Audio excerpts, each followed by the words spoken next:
لا نبي بعده يا أيها الذين آمنوا اتقوا الله حق تقاته ولا تموتن إلا وأنتم مسلمون يا أيها الناس اتقوا ربكم الذي خلقكم من نفس واحدة وخلق منها زوجها وبث منهما رجالا كثيرا ونساء واتقوا الله الذي تساءلون به والأرحام إن الله كان عليكم رقيبا يا أيها الذين آمنوا اتقوا الله وقولوا قولا سديدا يصلح لكم أعمالكم ويغفر لكم ذنوبكم ومن يطع الله ورسوله فقد فاز فوزا عظيما أما بعد فإن أصدق الحديث كتاب الله sebenar-benar hadis ucapan adalah kitabullah wa khairul hadi hadi Muhammadin sallallahu alaihi wasallam sebaik-baik petunjuk ialah petunjuk Nabi Muhammad sallallahu alaihi wasallam wa syarrul umuri muhdatsatuha seburuk-buruk perkara adalah yang dibuat-buat dalam urusan agama wa kullu muhdatsatin bid'ah setiap perkara yang dibuat-buat dalam urusan agama itulah dia bid'ah wa kullu bid'atin dhalalah setiap yang bid'ah itu adalah sesat wa kullu dhalalatin finnar dan setiap kesesatan tempatnya di neraka. Saudara kaum muslimin jamaah salat Jumat rahimakumullah, potensi kekayaan alam negeri kita sama seperti potensi kekayaan alam negeri Sabah yang telah Allah SWT sebutkan di dalam Al-Quran, sehingga Allah SWT menjadikannya sebagai sebuah permisalan. Saudara kaum muslimin, Allah tadinya menjadikan negeri Sabah ini adalah negeri yang aman, subur dan makmur.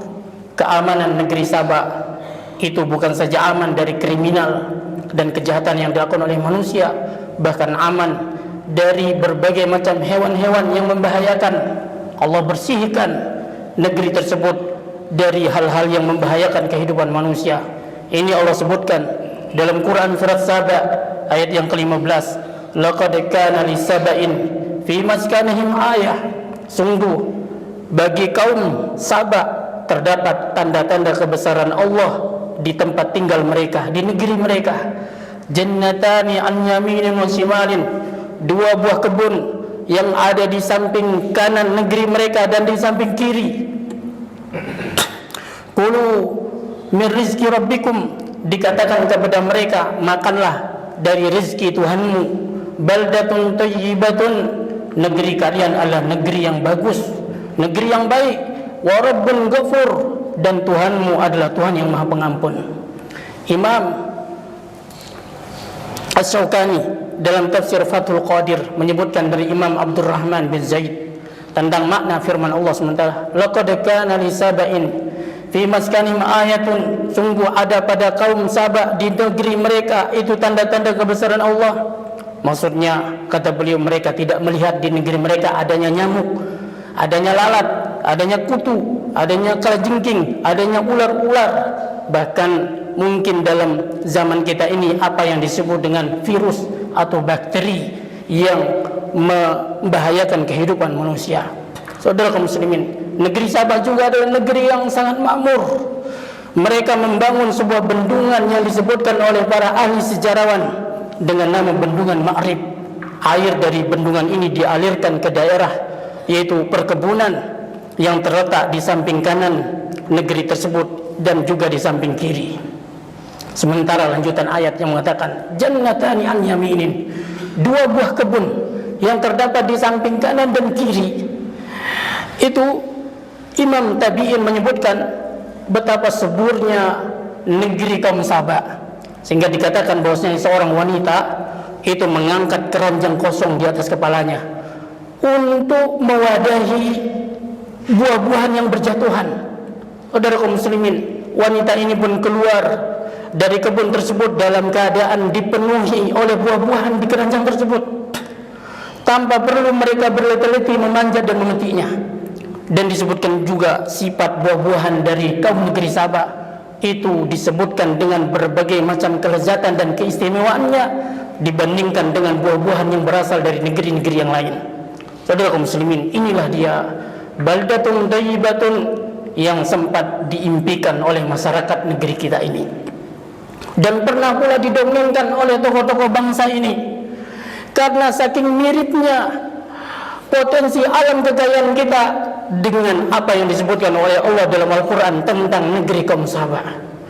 Bahkan disebutkan ikhwan fillah, saudara kaum muslimin, para penjajah datang ke negeri kita dengan berbagai macam ras dan jenis mereka. Mereka datang ke negeri ini untuk mengeruk kekayaan alam negeri kita beratus-ratus tahun lamanya, namun tidak pernah habis-habisnya. Saudara kaum muslimin, inilah dia negeri kita.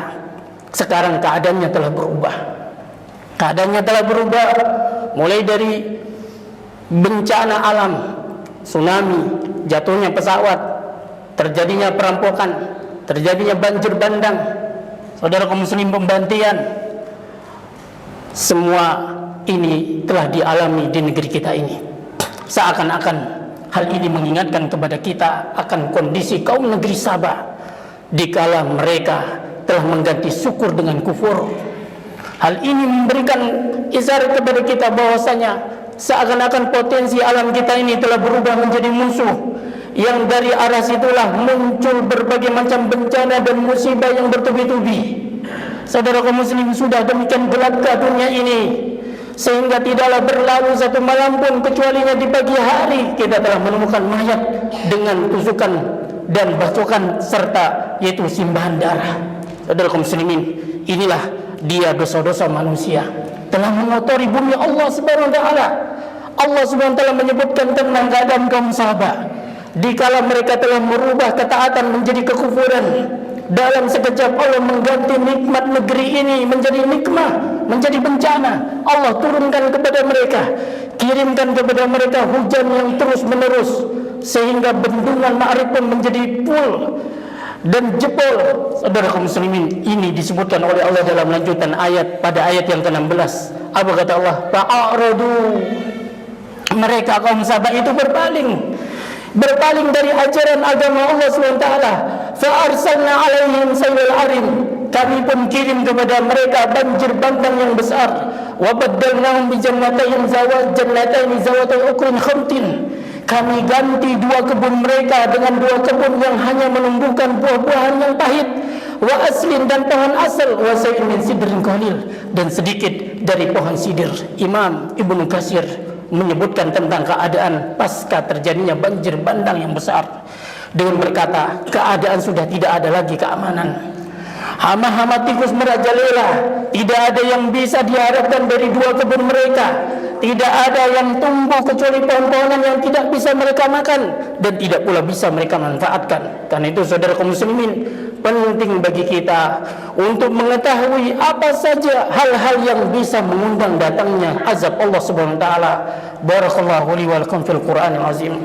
Wa iyyakum wa nafani wa iyyakum bima fihi minal ayati wa dzikril hakim. Wa taqabbal minni wa minkum tilawatahu innahu huwas samiul alim.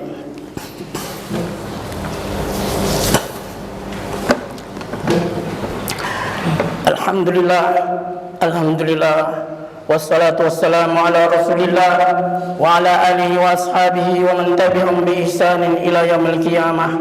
Amma ba'du. Saudara kaum muslimin, dijadikannya kaum Sabah sebagai perumpamaan oleh Allah dalam Al-Quran agar kita berkaca, agar kita mengambil contoh, agar negeri yang kita tempati ini bersama istri dan anak-anak kita menjadi negeri baldatun thayyibah yang Rabbnya mengampuni mereka, agar dia tetap langgeng. Saudara kaum muslimin, yang pertama Allah sebutkan sebab terjadinya kehancuran dan kerusakan yang pertama di muka bumi adalah kesyirikan kepada Allah SWT. Ini Allah sebutkan dalam Quran surat Maryam ayat 91-92. Allah berfirman, takadus samawati yatafattarna minhu, hampir-hampir langit itu runtuh. Wa tanshaqqul ardu, dan bumi itu terbelah. Wa takhirul jibalu hadda, dan gunung-gunung itu roboh. Anda'u lirrahmani walada, karena mereka mendakwakan, karena mereka mengajarkan bahwasanya Allah yang Maha Pemurah itu punya anak. Ini yang pertama. Yang kedua disebutkan oleh Allah dalam Al-Quran, dalam Quran surat Al-A'raf ayat yang ke-65. Allah Subhanahu wa taala berfirman, yang kedua adalah yaitu perbuatan bid'ah dan menyelisih sunnah Nabi Muhammad SAW. Ini terdapat dalam surat Al-A'raf ayat yang ke-65. Allah berfirman, wala tufsidu fil ardi ba'da islahiha, Janganlah kamu membuat kerusakan di atas muka bumi ini setelah diadakannya perbaikan di atas muka bumi ini. Imam Tabi'in bernama Abu Bakar bin Ayyas menafsirkan ayat ini dan berkata, Innallaha ba'asa Muhammadan ila alil ardi wa hum fi fasadin. Allah mengutus Nabi Muhammad kepada penduduk bumi saat itu mereka sedang rusak. Fa'aslahumullahu bi Muhammadin SAW. Maka Allah perbaiki keadaan mereka dengan diutusnya Nabi Muhammad SAW. Wa man da'a ila khilafi ma ja'a bi Muhammadin SAW bahwa minal mufsidin fil ardi. Maka siapa yang datang membawa ajaran selain ajaran Nabi Muhammad SAW, maka dia termasuk orang yang membuat kerusakan di atas muka bumi ini. Ini yang kedua. Yang ketiga, tidak adanya usaha amar ma'ruf dan nahi mungkar. Tidak adanya usaha amar ma'ruf dan nahi mungkar ini adalah pengundang datangnya kehancuran di negeri kita ini. Nabi SAW bersabda dalam hadis diriwayatkan Imam Tirmizi, "Walladzi nafsi biyadihi la ta'murunna bil ma'ruf." Demi zat yang jiwaku berada di tangannya, maksudnya demi Allah, kalian harus benar-benar menyuruh kepada yang baik. Wala tanhauna 'anil munkar, dan mencegah dari perbuatan munkar. Aw la yuskunullah yab'asalikum iqaban minhu. Atau jika tidak, Allah pasti akan mengirim dari sisinya siksaan bagi kalian. Kemudian kalian berdoa kepada Allah, namun Allah tidak mau kabulkan doa kalian akibat tidak adanya usaha amar ma'ruf dan nahi mungkar. Minimal, saudara kaum muslimin, jika kita ingin menjaga keamanan negeri ini, kita hidupkan majlis-majlis ilmu, kita hidupkan dakwah-dakwah, kita ajak istri dan anak-anak kita dan masyarakat kita untuk belajar agama ini, untuk melakukan amar ma'ruf dan nahi mungkar.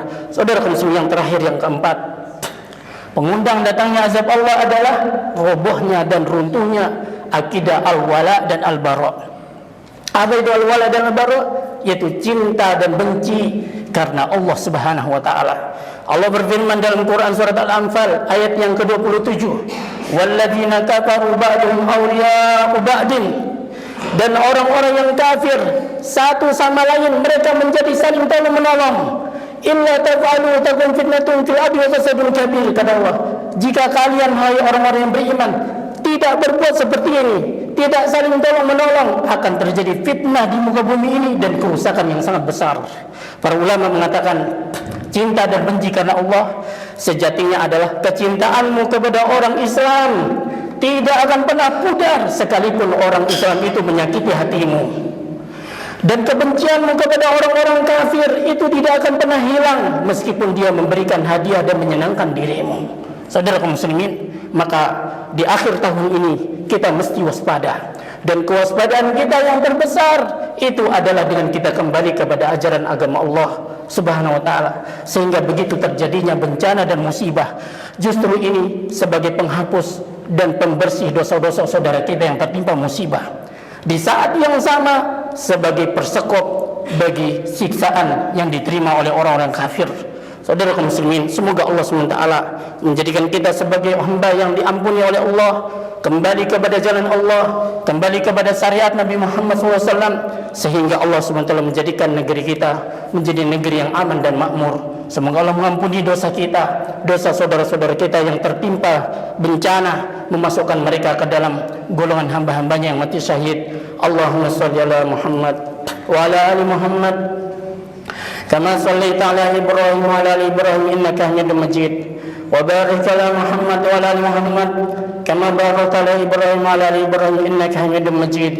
Allahumma aslih lana dinana alladhi huwa ismatu amrina وأصلح لنا دنيانا التي فيها معاشنا وأصلح لنا آخرتنا التي إليها معادنا واجعل الحياة زيادة لنا في كل خير واجعل الموت راحة لنا من كل شر ربنا اغفر لنا ولإخواننا الذين سبقونا بالإيمان ولا تجعل في قلوبنا غلا للذين آمنوا ربنا إنك رؤوف رحيم رب اجعل هذا البلد آمنا بلدة طيبة واجعلنا وبنينا وجنبنا وبنينا أن نعبد الأصنام ربنا ظلمنا أنفسنا وإن لم تغفر لنا وترحمنا لنكونن من الخاسرين ربنا آتنا في الدنيا حسنة وفي الآخرة حسنة وقنا عذاب النار وصلى الله على نبينا محمد وآخر دعوانا أن الحمد لله رب العالمين.